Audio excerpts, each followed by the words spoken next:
ওগবধূ সুন্দরীর শুটিংয়ে উত্তম কুমারকে অপমান করেছিলেন মৌসুমী চট্টোপাধ্যায়। তার একদিন পরেই মহানায়কের মৃত্যু। কি ঘটেছিল সেই অভিশপ্ত জুলাই মাসে? Hi everyone, welcome back to my channel Anjana Anjaniya. শোনা যায় সেই ঘটনায় মারাত্মক অপমানিত হয়েছিলেন মহানায়ক, আর তার পরের দিনই অসুস্থ হন এবং তারপর তার মৃত্যু হয়। এমনকি অজানা নয়, সেই অসুস্থতাই কেড়ে নিয়েছিল মহানায়কের প্রাণ। কিন্তু হয়তো হাতে গোনা খুব কম লোকই জানেন ওগবধূ সুন্দরীর শুটিং ফ্লোরের আরেক গল্প, যা কিনা উত্তমকে ভেতর থেকে নাড়িয়ে দিয়েছিল। সালটা ছিল 1980 জুলাই মাস। ওগবধূ সুন্দরী শুটিং করছেন উত্তম কুমার, মৌসুমী চট্টোপাধ্যায় ও সুমিত্রা মুখোপাধ্যায়।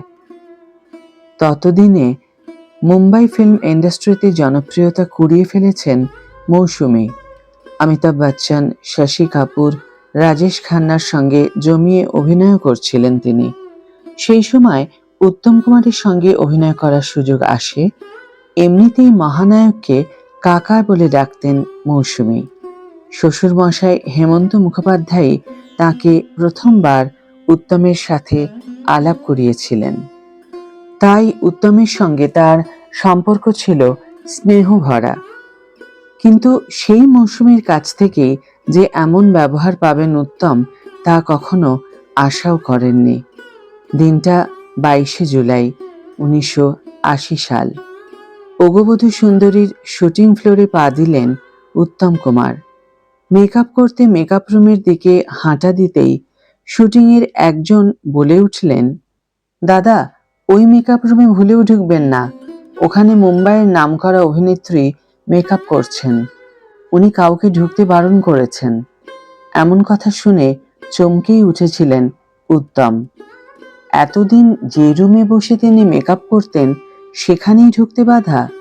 সেদিন কাউকে কিছু জানতে দেননি উত্তম, চুপচাপ শুটিং সেরেছিলেন। সুপ্রিয়া চৌধুরী তার আত্মজীবনীতে লিখেছিলেন, মৌসুমীর এমন ব্যবহার সেদিন উত্তমকে খুবই কষ্ট দিয়েছিল। উত্তম বলেছিলেন, আমার সময় শেষ বেনু, না হলে আমার জায়গাতেই আমাকে ঢুকতে বাধা। 24শে জুলাই মৃত্যুর কোলে ঢলে পড়েন মহানায়ক। শুটিং ফ্লোরের সেই ঘটনার ঠিক একদিন পরে এই ঘটনা নিয়ে প্রশ্ন উঠতেই মৌসুমী এক সাক্ষাৎকারে জানিয়েছিলেন, উত্তম কাকু যে মেকআপ করতে এসেছিলেন তা আমিই জানতাম না, না হলে আমার কখনো স্পর্ধা হতো না উত্তম কাকুকে অমন কথা বলার। আমার তেমন সাহসী নেই। উনি আমার শ্বশুর মশাইয়ের বন্ধু, মহানায়ক, তাকে আমি এরকম বলতে পারি? পুরোটাই একটা ভুল বোঝাবুঝি। যাই হোক, মৌসুমী চট্টোপাধ্যায়ের অজান্তেই মহানায়কের এই অপমান তার হৃদয় স্পর্শ করেছিল, তার হৃদয়ে আঘাত হেনেছিল।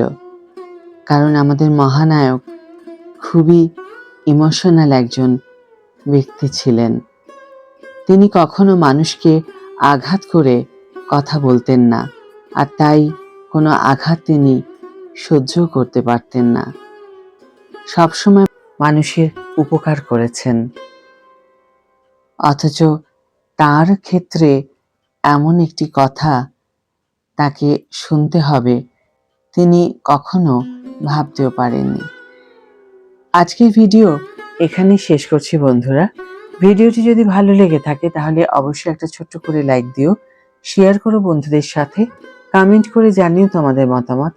যারা এখনো আমার চ্যানেলটিকে সাবস্ক্রাইব করোনি তারা অবশ্যই চ্যানেলটিকে সাবস্ক্রাইব করে আমার পাশে থেকো, আর যারা অলরেডি সাবস্ক্রাইব করে দিয়েছ তাদের জন্য আমার অনেক ভালোবাসা এবং অনেক ধন্যবাদ। আজ তাহলে বিদায় বন্ধু, দেখা হবে পরের ভিডিওতে। ভালো থেকো, সুস্থ থেকো, সঙ্গে থেকো।